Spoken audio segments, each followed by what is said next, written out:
ready for the unveiling, Doctor. First head pull before the first oil change.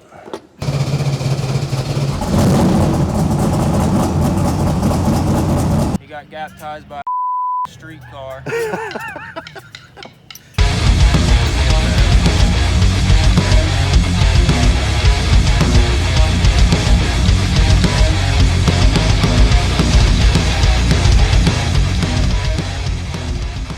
So Billy and Tanner finally finished up the TKX swap on our buddy's Nova we've been working on.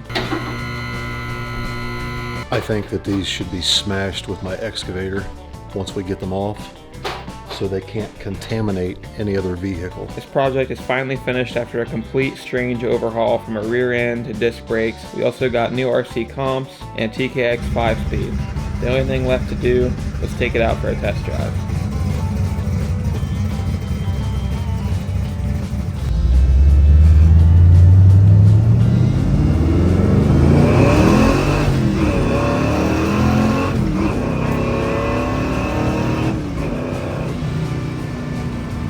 How's the clutch feel? Pretty good. The shifter could maybe be just a little longer, I think. Yeah. Get the right one.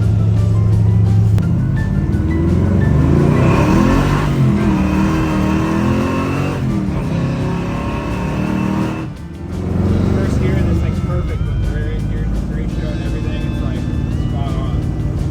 You can probably run this thing 75, 80 miles an hour on the highway too. I love the TKX.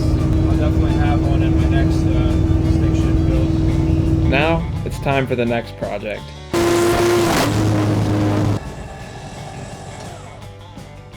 That is not good.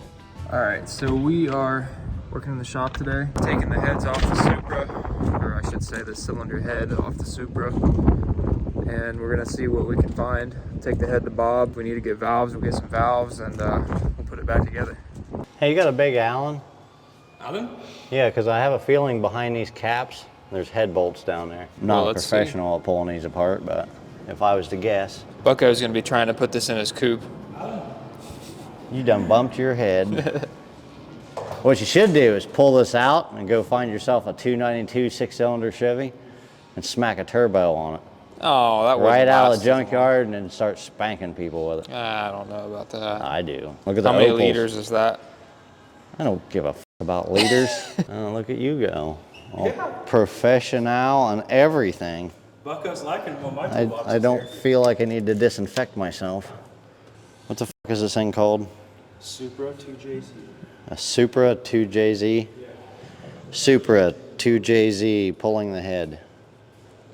What are you, from the 1940s? He acted like he didn't know what engine this was. It's not a flathead, so he doesn't care. Or a 327. Small block Chevy, you mean? I'm into different shit. I just said 6-cylinder. Yeah. I have an open mind. All right, so we've got the intake off, got the exhaust loose. Gonna unbolt the cam and make sure we don't break anything. Now we have to make sure we label all those caps and put them right back where they were. What was my dad calling this thing? It was like some Japanese war commander or something.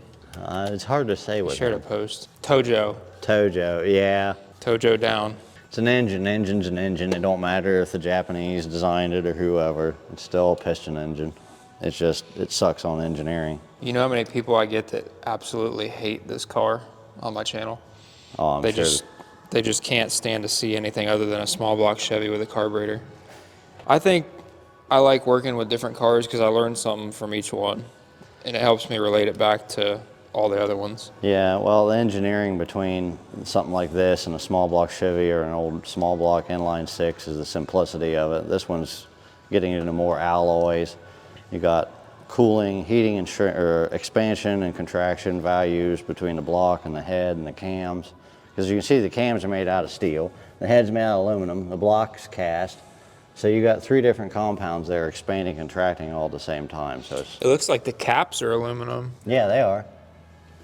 There's actually no bearing in there. The cam rides on the head surface. Yeah. That's the bearing. So when you go to redo the cams, you got to line bore both of those. And then I'm gonna just I raise got it them all up. pictured, so. Yeah, I'm just gonna raise it up and put it in here so it's in order. The cap and stuff is the bearing. Wow. I would have thought it would have had like cam bearings. And there's why you don't like, those are some of the engineering flaws. I mean, if this thing gets damaged, Yeah, damage it. See it damages it. See how it looks like it's got a bearing. instead of just pushing a bearing in there and moving on along, you have to remachine, take this whole thing apart. Or Chevrolets, hell, I could put cam bearings with it sitting in the truck.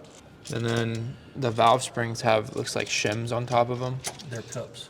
They're cups. Yeah. Like a lash cup. Yeah, I don't know if I can pull them out with my fingers or not. They're very shiny. Yeah, there you go. Got it. Yeah. They're laying in the orientation that they were in. Yes. Nice. People say this is God's greatest creation. You ever seen Fast and the Furious? Yeah. It's not the God's greatest creation. Most of those engines are for airplanes. You want to see the greatest creation? Look up a Marlin. A Marlin? V16 So or if you V12. If you were wondering, bud, this is what happens here. Yeah. And they're all the same. Huh. They're baby little springs. So they got 4 valves per cylinder. Just enough room to get head bolts in there. Just enough. Just enough. Some people use 1/2-inch studs on these. And they got to bore these out. They'd have to, yeah. Yeah. And then you're weakening up the webbing between the actual valve spring, because even though the cam just rides and pushes on this, it still puts pressure. Non-push rod engines. And what Ford came out with and what General Motors realized is they can't produce the same horsepower with one of these as they can a push rod engine. That's why they all went back to push rods. That's how the LS got born.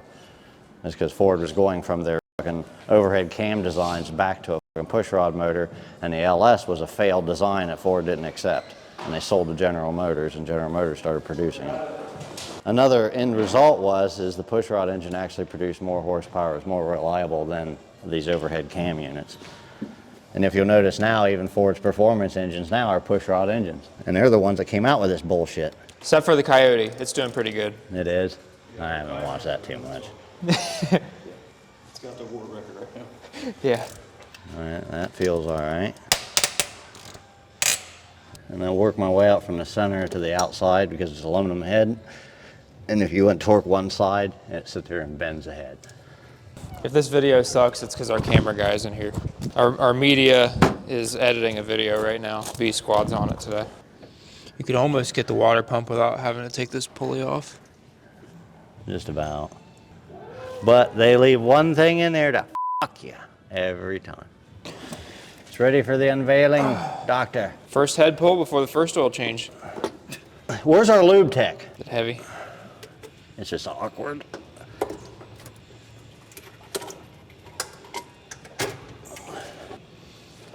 Set it on the plastic. Uh-oh, spaghetti-o. It needs to go to the dentist. Hey, at least none of them broke off. Yeah, they're all still attached, but you fucking whacked every intake valve in the damn, and an exhaust valve. Look at that one. You whacked the valves, bro. I got my camera back. Got your camera back? I got my camera back.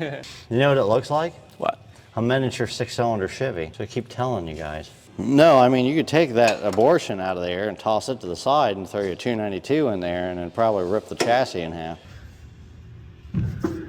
We have some valves that aren't seated. doesn't look like a piston digger too bad. I'm still running all 6 on it. Yeah. Well, Sort of. when the timing was off, it wouldn't run at all. It didn't have any compression.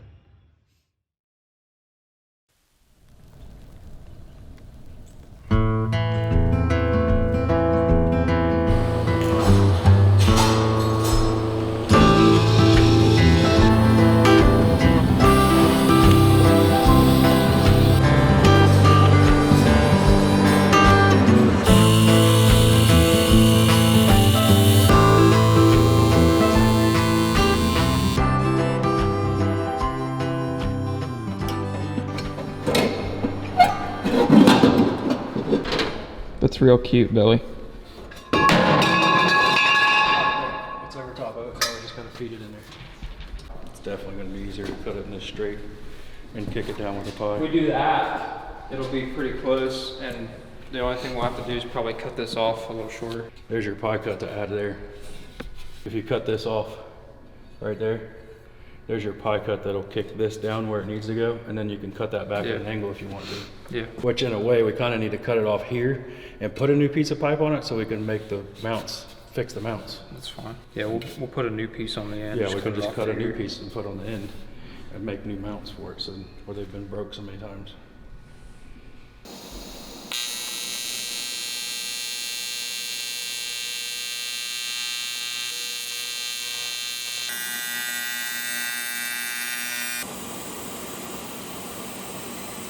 All right, so we've got our exhaust pretty much finished up. I need to cut the fender on this side just a little bit. This side turned out really good if you come over here. As far as where it came out at, I just need to cut it off flush with the fender. So we changed this whole entire turbo kit, and we're trying to use as much of the old stuff as possible. One thing, last year we had an exhaust leak, and this was leaking all season pretty much. But it was this wastegate tube. So it wasn't necessarily like an exhaust leak per se, but exhaust does back up, believe it or not, it will back up into this tube. Even though it's at such an angle, it will leak, and it kind of made an annoying noise ticking all the time. I gotta order some more of these. I ordered some from Ace Race Parts. That's the only place that I could find that had some in stock. So I gotta, they call those bellows. So I gotta get some new ones and weld some new ones on and make new pipes that go up to these, because it's a little different now. As you can see, it's just a little bit off. I'll probably have to cut it here, shorten it a little bit to get it lined up. Up to here. That side isn't gonna be as bad. It'll just need some finagling. This side was pretty close to where it was. This side, being that the turbos are mirror image, they put this turbo a lot further forward. Just naturally, the way the hot side was done. But we're adapting. I may just block these off for now until I get those new bellows in, just to start it and hear it the way it should sound.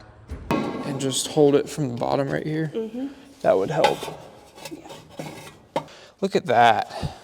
Just have to cut it off a little shorter. Yes, that's a shin cutter there. I mean, that one turned out really, really good. The other side, I'm gonna have to cut the fender a little more because I burnt it.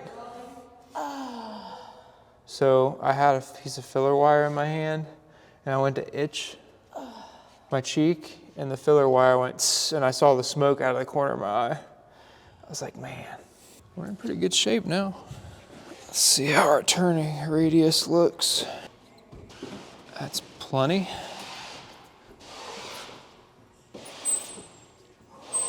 That's plenty. We have exhaust, for the most part. I just gotta make some pieces to go from here to here, rig something up just to start it. Hi, buddy. What are you doing, Mr. Wyatt? You ready to work on some race cars? He's gonna be a good shop helper.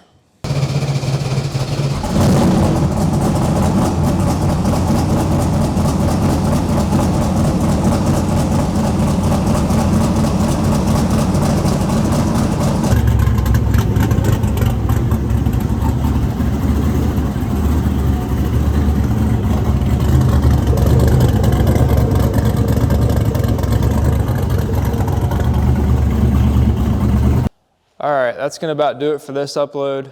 Appreciate you guys tuning in.